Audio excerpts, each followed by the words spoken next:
Israel's streets are eerily quiet as war with Iran escalates by the day. The Carmel markets in the heart of Tel Aviv are usually heaving with people. It's not normal at all. It's supposed to be a lot of people at that time also. It's weird. احنا الخسرانين في هذا الشغل كله برضه احنا خسرانين تبعين المحلات البضاعة للكب في الشغل مش بيع بضاعة. They staying away because of course, the war, the alarms, and they don't want to be in the market or buying and with the bags and stuff, and they need to run to the safe places and stuff. Those alarms continue to ring out. Following Israel's first strikes on Iran, US President Donald Trump had said he would deliberate for 2 weeks before his next steps. I like to make the final decision 1 second before it's due. Instead, swift action, bombing Iran's nuclear facilities.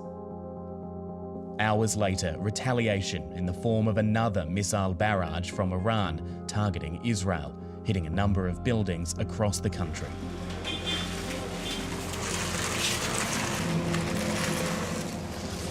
The house shook, but we're very fortunate that we were in what we call the safe room. Daniel Berry's home wasn't directly hit, but the blast nearby blew out most of its windows. We've always been under an existential threat, so what's new? Honestly, it's strange to say, but after a while it becomes part of your routine. You get used to it.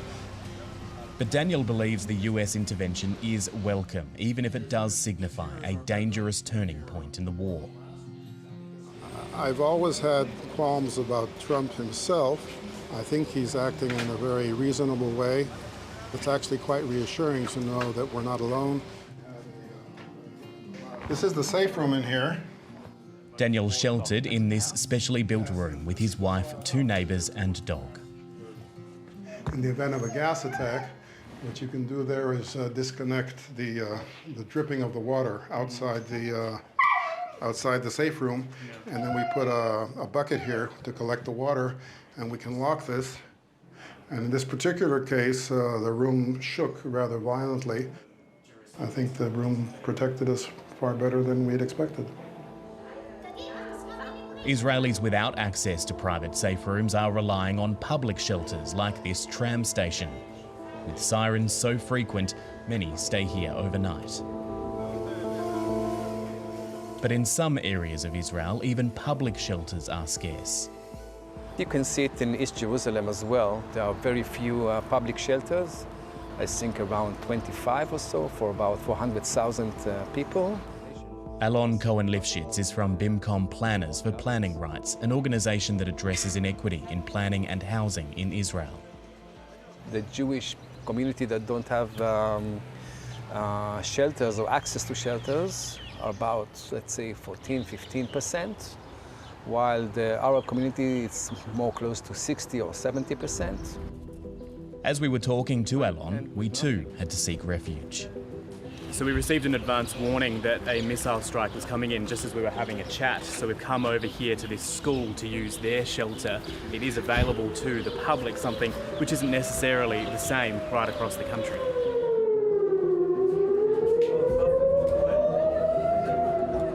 Have you ever been to a public shelter? Cramming into the small, stuffy space with limited, if any, phone signal. Locals waiting inside for the all clear.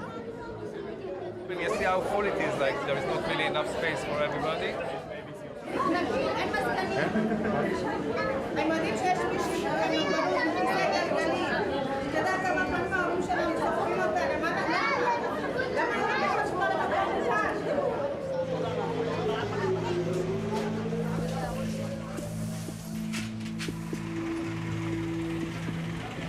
In between the warning sirens, the few shoppers at the Carmel market are sure the stress the nation is feeling is ultimately for the greater good.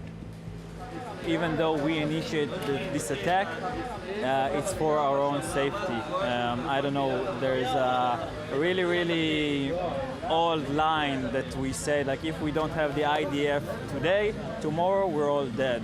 And a lot of it is due to Iran. איראן אומנם מאיימת והכל, אבל אם זה ככה, אז זה שווה את זה. שווה את הכל, נכון שחר? כי נגיד לילדים של הילדים שלי, לא יהיה את זה, הם לא יפחדו, כי פשוט לא יהיה את זה.